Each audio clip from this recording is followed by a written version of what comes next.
I agree, Lois. Like, for instance, if you're watching a TV show and you decide to take your values from that, you're an idiot. Maybe you should take responsibility for what values your kids are getting. Maybe you shouldn't be letting your kids watch certain shows in the first place if you have such a big problem with them, instead of blaming the shows themselves. Yeah. So as a society, we have these reoccurring debates. We always want to find the black and white answer to a gray subject, and recently a lot of creators and people in general have been reacting to and commentating on the Adin Ross laundry list of controversial actions via videos and comments. And one of the first things they point out is that he showed porn to his audience of air quotes kids. And while he did in fact show the homepage of the hub to his audience of over 50,000 people at the time, I think it was actually 100, I think this is a dangerous argument to be making. In the last video, I said creators shouldn't be held responsible for kids who finesse parental guidelines, and I'm going to elaborate on that this video. So I was first introduced to this shelter your kids movement by, I believe it was a playback video where they used the exact same argument against the Cardi B video against Cardi B when her WAP video dropped. And while the argument is relatively correct and takes the moral high ground, it is extremely counterproductive. This argument leads to disabled comments, demonetization, age restrictions, bans, so on and so forth. And I think this argument is very stupid because sexual content isn't the only thing quote unquote kids shouldn't see or hear. Things like physical violence, gore or crimes, adult topics like sexual violence, fetus deletion, graphic world events, discussion of crimes, cussing, so on and so forth. And there are a large amount of people who will talk about these things, and even these shelter the kid creators.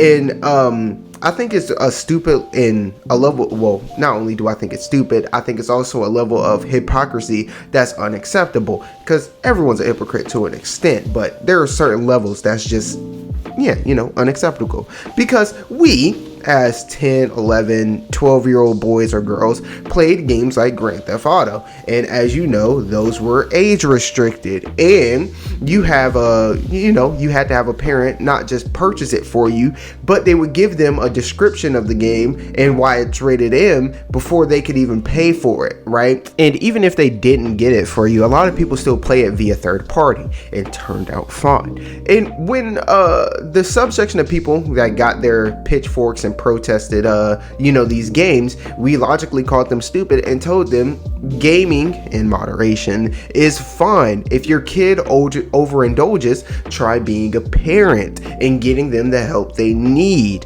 What about movies? Many of us at some point watched movies with our parents or family members, depending on who you are, and if that movie had a sex scene in it and they protest the movie because you saw the sex scene, they are an idiot, especially if they brought you to the movies. Or the more modern example would be if you and your family watch a movie on Netflix or any other streaming service and it had a sex scene, that's not Netflix's fault your 13-year-old saw that, especially when it tells you what is in the show at the top of the screen at the very beginning. If you have a Netflix account and you let your 12-year-old use it and you don't make them an exclusive kids profile, if they bump into and watch 13 Reasons Why or Big Mouth, that's not Netflix's fault, okay? And that's assuming your kid doesn't just finesse his way to your profile in the first place. And that goes universally for everything we're about to talk about, right? And we can make a similar argument about music. In fact, music and movies were heavily censored in the past, and we as a society agree that our predecessors went a little overboard with that, with the censoring of said things.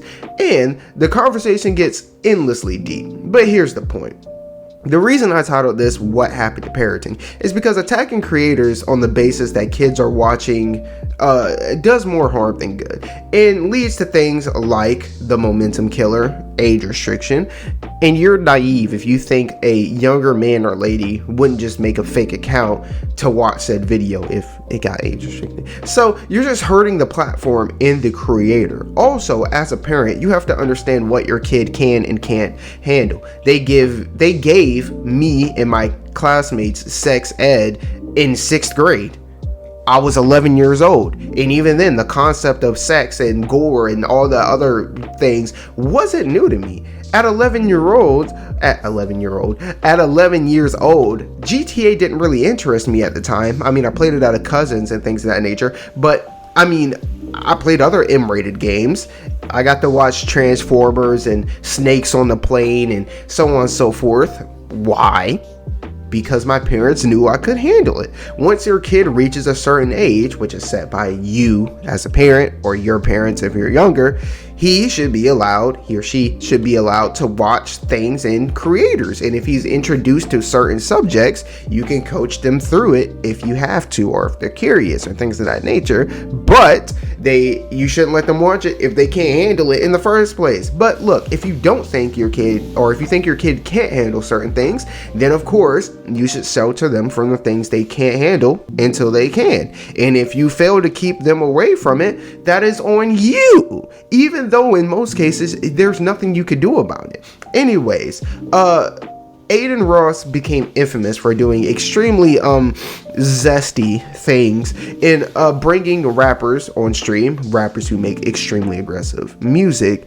So off that alone, it's obvious that he shouldn't be watched by younger people, right? And nobody brought that up when he was doing zesty on stream, right? Nobody brought that up when he was on there with Polo G and things of that nature. But anyways, that's not his fault, nor should he have to censor himself because of that. More on that in a second. If the younger people that are watching him finesse parental guidelines, that's not on him. There's nothing he can do about that. If the parents of those kids think they can handle it and let them watch it, that's on the parents, and vice versa. If they don't think they can handle what he says, and then they sneak around it, that's not on either of them. You know what I mean? Overall, to wrap up, if you have an issue with a certain content creator, state a real issue. Adin Ross and many of the WL community aren't family-friendly creators. Therefore, they shouldn't be crucified when they do things that aren't family-friendly. When Adin Ross did that dumb shit, call him out for doing that dumb shit. It was dumb and hypocritical for someone who protests sexual content to then show his audience a website for sexual content. There you go. That's the issue. Don't pull the kid card. It's unnecessary and it's harmful. Anyways, I'm going to end on an argument that I didn't bring up. So what I was saying that I'll bring up later is that if Adin Ross looked at his demographic and it is in fact a younger audience, we don't know. We don't have his numbers. And then he changed what he said. He started becoming family friendly. He started censoring cuss words and things of that nature. The other half of his audience, you know what I'm saying? Even if it's like 30% of his audience are people under the age of, like, I don't know, 17 or whatever, or freaking 12-year-olds, right? Even if it's 30-40%, if he becomes family friendly, he just alienated the other 70% of the people that watch him. And that's not even including the people that are air quotes younger, right? Or the younger audience that likes him because he's not this family friendly, you know. It would be disingenuous, right? A lot of people, Ninja, I watched a video about that. Ninja did the same thing. He got bigger and he was like, okay, if I become more family friendly, I become more brand family, I can make more money, basically. I can get more brand deals, the ads, you know, things of that nature, right? And his audience really didn't like that, or at least a good bit of his audience really didn't like that, and they stopped watching him because they're like, you're being disingenuous. And that would be virtually the same thing. So I think it's silly. If you are calling out Adin Ross for the dumb shit that he's been doing, you are 100% correct to call him out for that dumb shit. Just call him out for the dumb shit. Why do you have to exaggerate? Why do you have to bring out these other things? And it's everyone.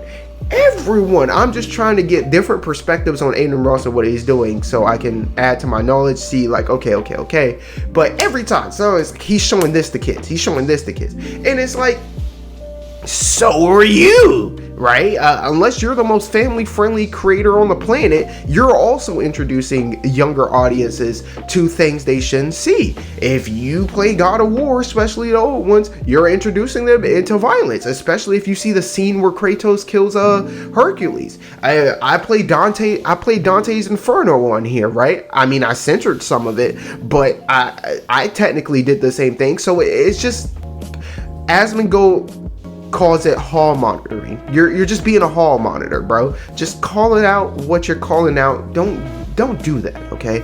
Anyways, that's gonna do it for this one. This has been Subconsciousness. If you're hearing my voice right now, you've done more than enough to keep this series going and things of that nature. Let me know if you agree or disagree with what I said. If you agree or disagree, you're not right or wrong, nor is anything that I said in this video right or wrong. It is literally just my opinion and things of that nature. But anyways, that's gonna do it for this one. Remember, Envy No Man, because we know we up next. Sponsored by Atari, and joint will be hopping.